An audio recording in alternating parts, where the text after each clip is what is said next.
একজন প্রশ্ন করছে, হযরত অনেক চুক্তিওয়ালা বক্তা বলে থাকেন চুক্তি করার টাকা দিয়ে মাদ্রাসা চালান, এটা কতটুকু সঠিক?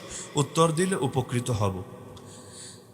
এখন মাদ্রাসা চালাতে চাইলে, মাদ্রাসা তো ভাই আলহামদুলিল্লাহ আমরাও চালাই, ছোটখাটো মাদ্রাসা, 120 জন ছাত্র, আমার জায়গাও কম, চাইলেও এর চাইতে বেশি জায়গা দিতে পারি না।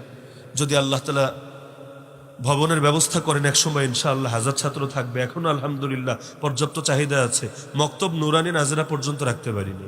হেফখানা নামকা ওয়াস্তে রাখতে হয়েছে মাত্র 10 জন নিয়ে, একেবারেই যারা বেশি চাপাচাপি করে কাছের লোক বা মাদ্রাসায় অবদান আছে এদের বাচ্চাদের জন্য।